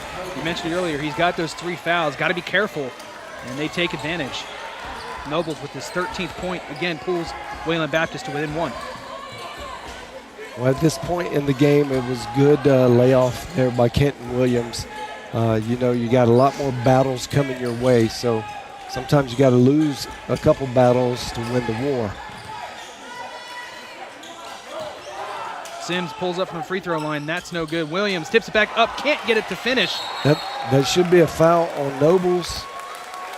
Nobles right now, at least on the defensive side, he's getting out-rebounded by Kenton Williams. Yep. And unfortunately for him, you'll see he gets pulled back by the shoulder. Unfortunately for him, a lot of these rebound battles are resulting in fouls from Nobles. He's got 4, so he's in foul trouble now. Yep. One of their premier scorers in the post. He may have to take a seat here in a minute. Well, he is the confidence man on the court for Wayland. And this is a tough decision for Coach Harrelson with just under 7 minutes left. But I don't think there's going to be much that he can really do about this. You're going to have to let take Nobles out and let him live to fight maybe the last 3 or 4 minutes. Williams going to the line here for a 1-and-1. First free throw is good, so he gets a crack at a second one. 18 points here for Kenton Williams. And one of the players that we talked about that has to fit into this offense and really start to take over was Kenton Williams, and he's doing just that tonight in this ballgame. Second free throw is good from Kenton Williams. 19 now for the SAGU big man, and that will be a timeout. Looks like by SAGU, Coach Deal calls a timeout. And Coach Harrelson thankful for that timeout because he was looking hard and long down that bench to see who am I going to put in to replace Nobles. Yep, gives him a chance to think about it. There you see the updated scores from the first round of the Sooner Athletic Conference. MacU leading Southwestern Christian 15-10. Look to get that score updated. SAGU, of course, leading 50-44. Texas Wesleyan tied with USAO 69 apiece. And then John Brown leading Oklahoma City 68-51 with about 5.5 left to go in that one. Make that one 71-58 rather, as John Brown leads OCU with 3.5 left to go. So we'll get you those scores as they finish. You got to think they being John Brown, Oklahoma City, will probably finish before us here on Waxahachie, and the Texas Wesleyan will finish probably a little bit later, as well as MacU, as they are just about halfway through the first half. Keep an eye out for any score updates on our various methods of social media, Twitter, Instagram, YouTube, anything you can imagine, at SAGU Sports Net, SAGU Sports Network. We've got up-to-the-minute stats, and I'm sure we will be retweeting scores from around the Sooner Athletic Conference tournament, as it is important as we look to get it down to that Final Four, and then lastly, that Saturday finals matchup. It comes quick, John. This week is a big week of basketball, going from Tuesday to Friday, and then a back-to-back Friday, Saturday. That's never easy. No, it's not, but it starts here on Tuesday night to get there, so you got to win tonight all across the Sooner land. And this is just but one game. It is a bit of a barn burner. Looks like it's going to come down. They still keep Nobles in. He's got to be careful. If you're Kenton Williams, you try to draw an offensive foul. He likes to back down in the post. Yeah. And there's a steal. Kenton Williams is kind of getting his hands up and gets away with a steal. Comes away with a steal, rather. So SAGU with a turnover out of the timeout. And you love to see that as Coach Deal. You say, drew it up perfect. Just some great lockdown defense by Kenton Williams. Turner is going to line up a three. Howard Turner's three is no good. Rebound tipped to Williams from Bowling, but just a little too much on it. Goes out of bounds, and it will be Wayland Baptist ball. See Bowling try to get it down low to Kenton Williams. I don't think Williams is ready for it. Tough play regardless, so Wayland Baptist will take over.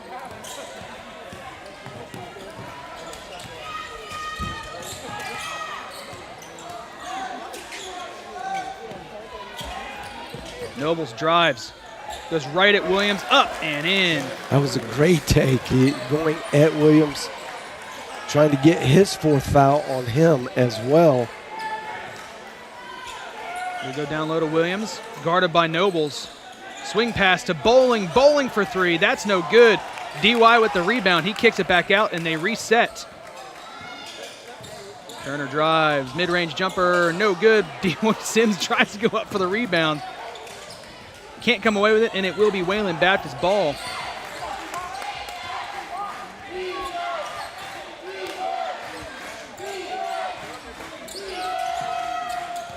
Culver drives, he gets cut off by Turner. He's nowhere to go with it.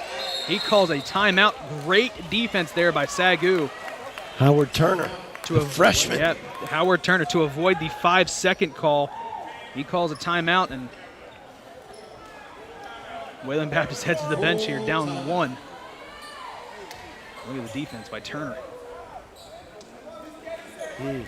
Are you happy with that timeout if you're Coach Harrelson? Well, you got to live with it. Yes and no. If you don't want to have to take it with this much time left in the game.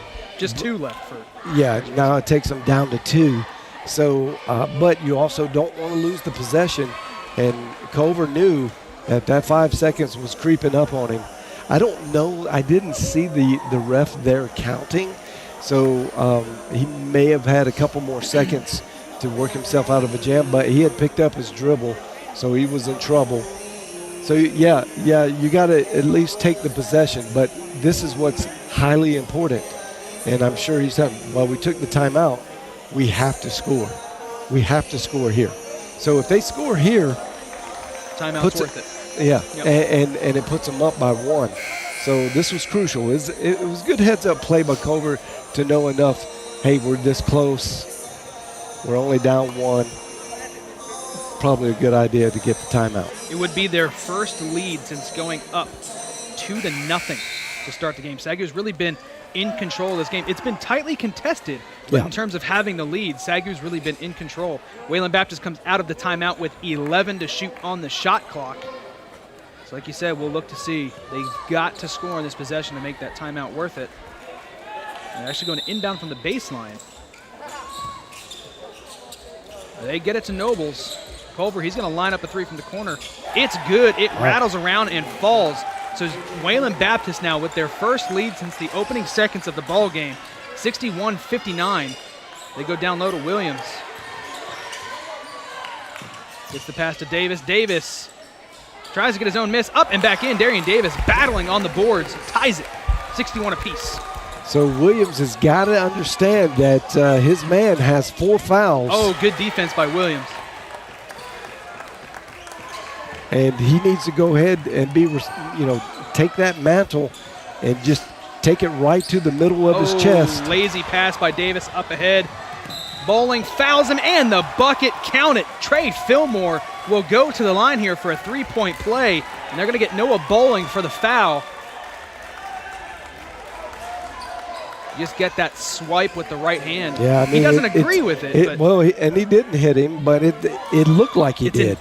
They might have been taking the intent of maybe a foul, regardless if you hit. Just looks like it. Yeah. And when it looks like it, and in that kind of fast break position, most of the time, a ref's going to blow that whistle. So to the line here for a potential three-point play will be Trey Fillmore as Noah Bowling gets hit with his first foul.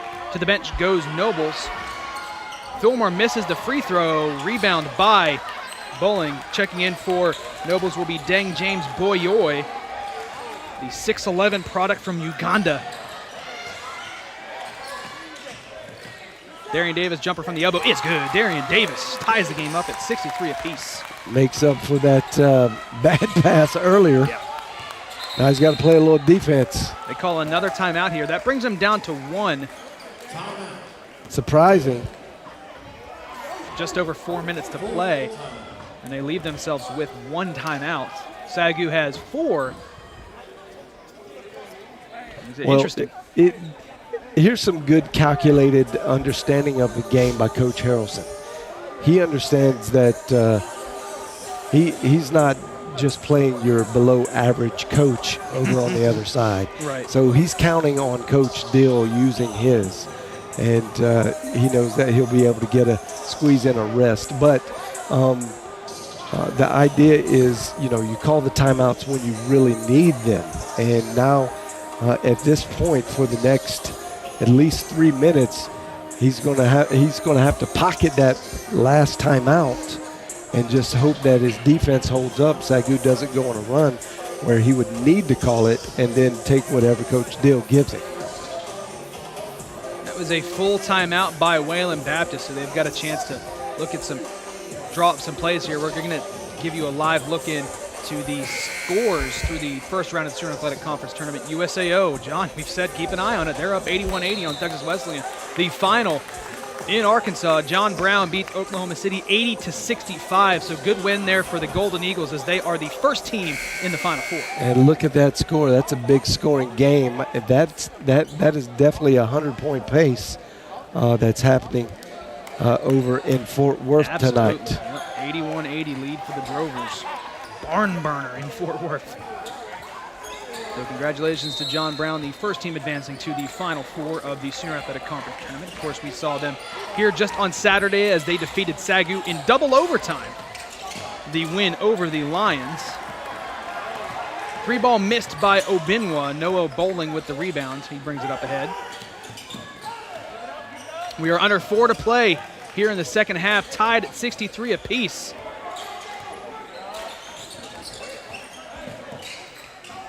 They go down low to Davis. He's able to corral it. 9 to shoot.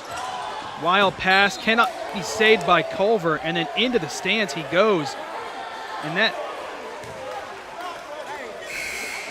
little kid, he might be the most unlucky fan in the stands tonight. He takes. Poor guy. He's getting goodness. all of the ticket, the price of admission. Oh!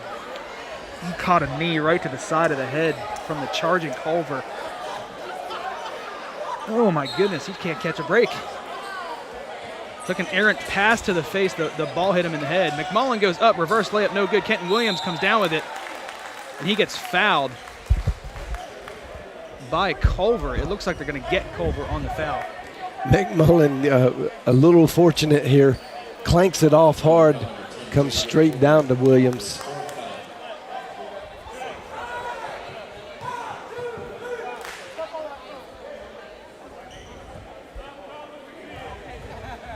Williams hits the first free throw. Puts SAGU up 1, breaks the tie.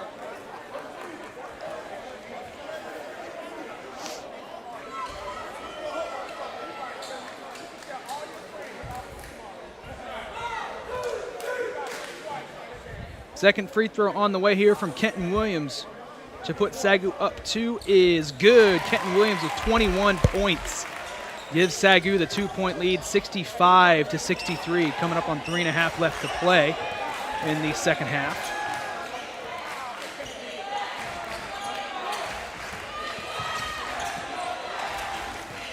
They go down low to Nobles, who checks back into the game again with that 4 fouls. He goes to the post, and wow. he's just so good down low, so just strong. Working it, yep. And KT's giving him a little bit of cushion there, because he doesn't want to draw that easy or silly foul at this point. Kent Williams drives, kicks it to Davis. Offensive foul. It will be Wayland Baptist ball. Going to the floor was Brannon, and he draws the charge.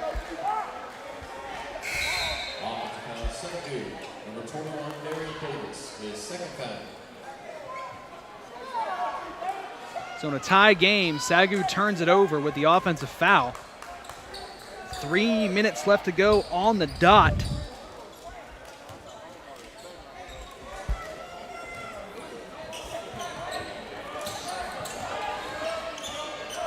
Obenwa brings it up, guarded by McMullen. Stolen away for a second by Williams. Out of bounds.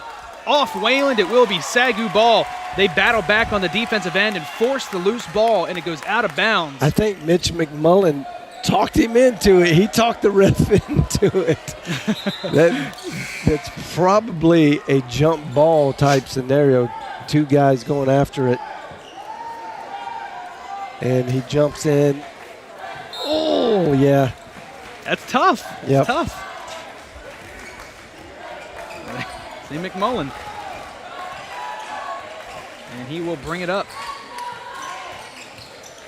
Sheila pulls up, no good. McMullen with the offensive board. Big board, loses it. The smallest man on the court comes down in the big man's world with a rebound like that. That was amazing. Fearless Mitch McMullen. Culver drives, goes to the Euro, and he gets fouled by Turner. Looks like he got him on the wrist. Yep.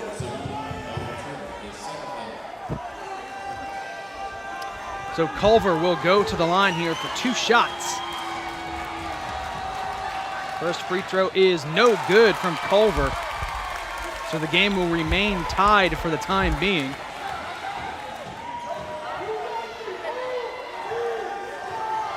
The crowd coming alive, trying to get in the head of J.J. Culver, the senior from Lubbock, Texas. Second free throw on the way. That's no good. He misses both. The game will remain tied as SAGU comes away with pretty good defensive possession. They stop a fast break.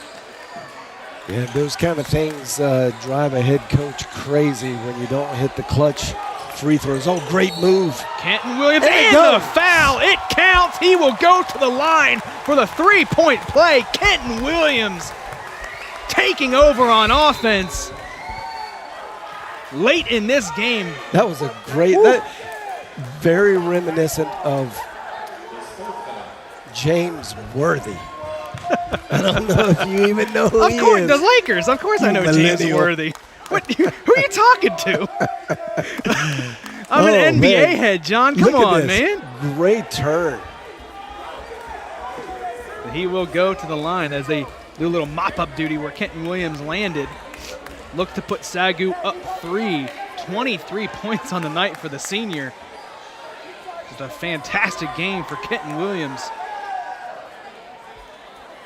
That is just, it's hard to find words to the level up for Kenton Williams to be playing like this without Nick Mason. Just the whole game, really kind of putting the team on his shoulders and saying, guys, I got you.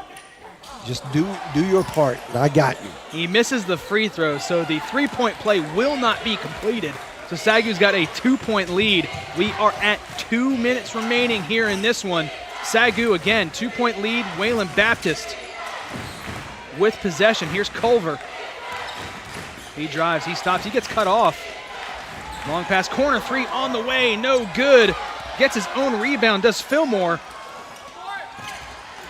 Obenwa with it. Floater is good. CJ Obenwa. Great focus by Obenwa. Ties it up at 67 apiece. Minute and a half left to go. 90 seconds left in this one. McMullen with it. Sheila finds Sims. Darren Sims gets trapped underneath. Kicks it out to McMullen. One more pass. Howard Turner for 3. It's good. Howard Turner, the freshman with ice in his veins, puts SAGU up 3. Timeout by Coach Harrelson. SAGU fans, SAGU Nation, just buckle up. You're going to get a lot more of that He is just a freshman, and there are going to be many more opportunities for him. We have, throughout the year, have talked about his ability to shoot, and he's just a pure shooter. Clutch shot from the freshman. Wow. That's special. Whew. That's special, Adam. That's a big pressure shot right there. And the extra pass from Mitchell McMullen. McMullen could have realistically put a three up by himself, but that's the unselfish play by these 2 point guards that Coach Deal has in Bowling and McMullen. That just tells the story of this entire season. The extra pass. Yeah, it is unselfish, but that is also them really knowing the game, and that they know that that extra pass is going to have a little more of a better look for that shooter. And he wasn't throwing it just to anybody. Everybody on this team knows that Howard Turner is lights out from the three-point line. So correction, it was a timeout by Coach Deal. He takes a timeout. So Wayland Baptist will still have their last and final timeout. Coach Deal and SAGU left with 3. Do you agree with the timeout there by Coach Deal? Just hit a 3, you got a little bit of momentum. You like that? Well, at this point in the game, momentum's not really at play. So it's not like you're running away with it. He needs to remind his team that what they need to do defensively and scheme this up. You can't, the worst that could happen is they come, well, I guess it could be a 3-point and one. Yeah. But, that's so you know, you're going to talk about that. Do not foul the 3-point shot. And just push out on it, make it tough, contest, but make sure you don't foul. If they get down in the paint, make them earn it. 60 seconds left to play in this one. SAGU up 3. They go down low. Brandon guarded by Sims. Fadeaway jumper, no good. Rebounded by Turner. Rips it away. He's got possession. SAGU up 3. Got to think they're going to try to use some clock here. 20 seconds left on the shot clock.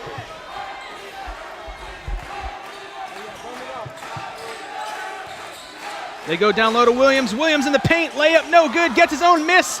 Gets it again. Tips it up and in. Kenton Williams. Kenton Williams. Wow. Just playing so big. 3 rebounds there. Wow. Kenton Williams put SAGU up by 5. Under 30 seconds left to play in this second half. 72-67 lead. Kenton Williams with 23 points. I think it's 25. I just haven't given it to him yet. 25 points. You're right. Yep, 25 points here for the senior. Showing out in a big way here in the first round of the Sooner Athletic Conference Tournament. SAGU looking to punch their ticket to the Final Four in conference play. Tournament play, rather. What a great, this feels like March Madness, Adam. This is a great game. It's a good classic 4-5 matchup. 28 seconds, this game's not over. Great coaching, Coach Harrelson. He'll draw up something to try to get a quick score. They'll try to create something, some havoc on defense. Some of the best defenders on the court here now for Coach Deal in Kashila, Sims, Bowling, and Turner. And they got the big man in the middle, Kenton Williams. So Kashila's going to lock down here on Culver and take away that threat, but he's got to be careful. Can't gamble over the top too much. Need to get the ball in and then just push out on him, make it tough for him to get to the bucket. Don't foul.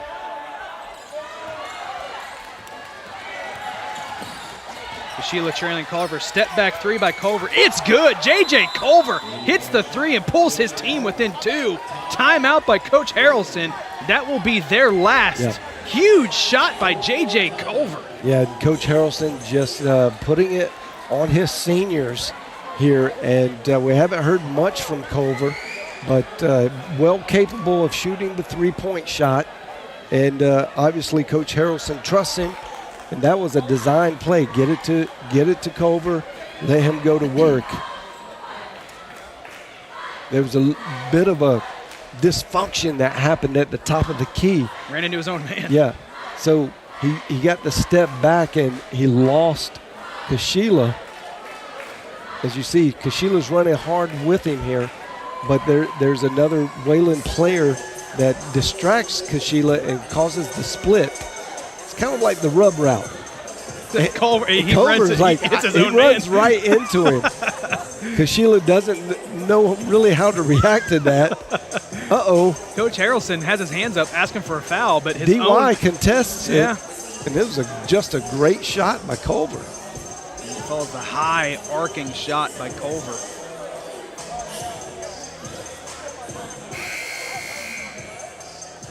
Still a lot of time left.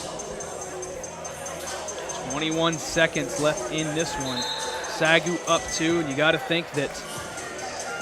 So a couple of ways you could play this. You could play this with your team running to the baseline to just get the ball in bounds. And 21 seconds. You got 10 seconds to be on the backside of the court. So they're going to stagger it and run a little pick play for McMullen to get open. Tourniquet's off. Now he's trapped. He's it. This is dangerous. He calls a timeout. So you can see what the press is going to do.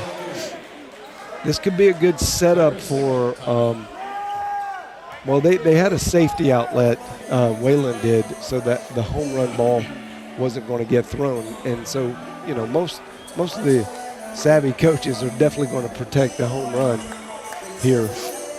Great defense there by Wayland. SAGU's just got to figure out. They need to get it into McMullen's hands. McMullen ran the rub route and pushed Fillmore out of the play.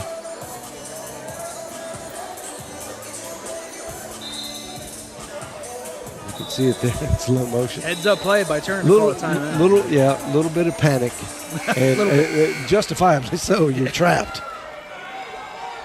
So it's no timeouts left for Wayland and one timeout left for SAGU.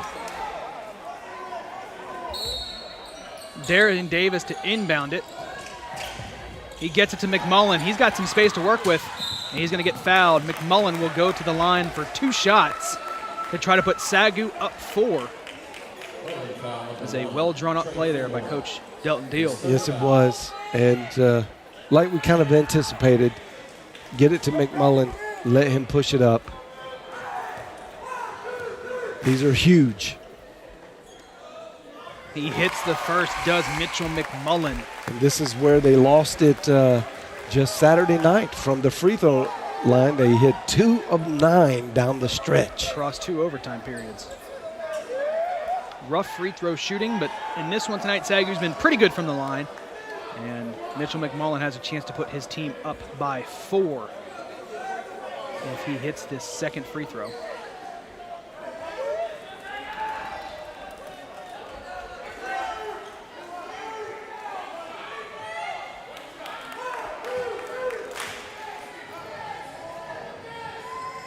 McMullen hits both. SAGU up 4, 74-70. 15 seconds. Here's Culver up ahead.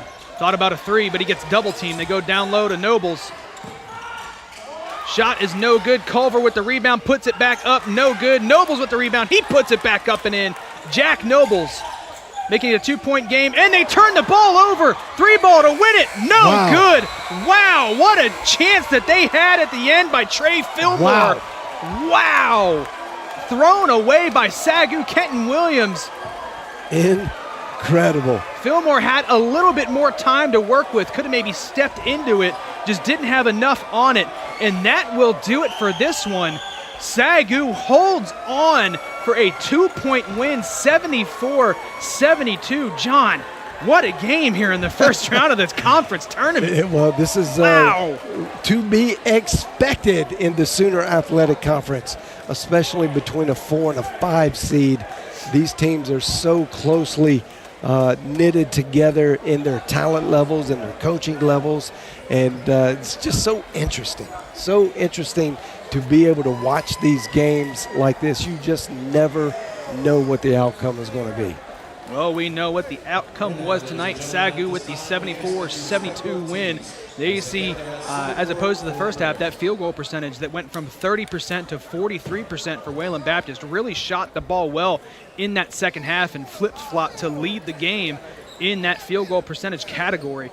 Wayland Baptist putting up a tough fight. And John, you say a classic 4 versus 5 matchup, and it just goes to show you this conference it's so even across the board. It really is. I mean, 1 through 8, you just never know. On any given night, 8 can upset 1 very easily. We've seen it happen over and over and over. And I don't know, I haven't seen the Texas Wesleyan USAO. That's a 3-6 matchup, and it was really knotted up. Yeah. So it'll be interesting to see how that one turns out as well. But your SAGU Lions are definitely going to the next round, and they will go up to Oklahoma City University and finish out at least the Final Four. As Coach Deal pulls his team together in the center court, there you see the updated score. Texas Wesleyan USAO tied 94 apiece with about a minute and a half left to go in that one. That is a great game. So keep an eye out on social media as I'm sure we will tweet out score updates throughout the rest of this first round, especially between that Texas Wesleyan game. Being up there in Fort Worth, we know them all too well as they, again, are tied with about 90 seconds left in that 3 versus 6 matchup over there in Fort Worth. And, of course, MACU at halftime leading Southwestern Christian 42-31. The 2 games that are final, SAGU beats Wayland Baptist 74-72, and earlier tonight, John Brown, the Golden Eagles, beat the Stars up in Arkansas. So 2 of the final 4 are set, and we do have an update for you. Texas Wesleyan now down 1 against USAO, 96-95. 42 seconds left. That is a good one, and it is a tightly contested game. So we will keep eyes on that one as we look to finish out the Final Four. For now, we are going to go down to our courtside reporter, Riker Russell, who's with the player of the game. Who else but Kenton Williams? Yeah. Riker, down to you. Thanks, Adam. Kenton Williams, great game with 27 points and 14 rebounds. As a senior, it was your last time to play on your home court. So what's been your favorite memory as a Lion? Well, some of my favorite memories just been like the bus rides, just enjoying my team, the hotel trips, you know what I'm saying, just trying to enjoy my senior year, trying to make it fun and memorable. It was your first season playing for Coach Deal. What's it been like under his coaching and leadership? Oh, man, he's a great coach. He's the type of coach that lets you play a game. As long as you're doing, you know what I'm saying, what he wants you to do, you got the rhythm, you got the green light, and it's been a blessing. It's been an honor to play for him. Thank you so much, and great game today. Back to you, Adam. Thank you, Riker. Thank you, Kenton. Fantastic game. SAGU walks away with a win, 74-72, and they move on to the Final Four. A big shout out and thank you for our student broadcast crew who all this season has worked so hard to bring you these games. For my broadcast partner, John Cookman, our courtside reporter, Riker Russell, I'm Adam Ferguson. Thank you once again for watching the SAGU Sports Network.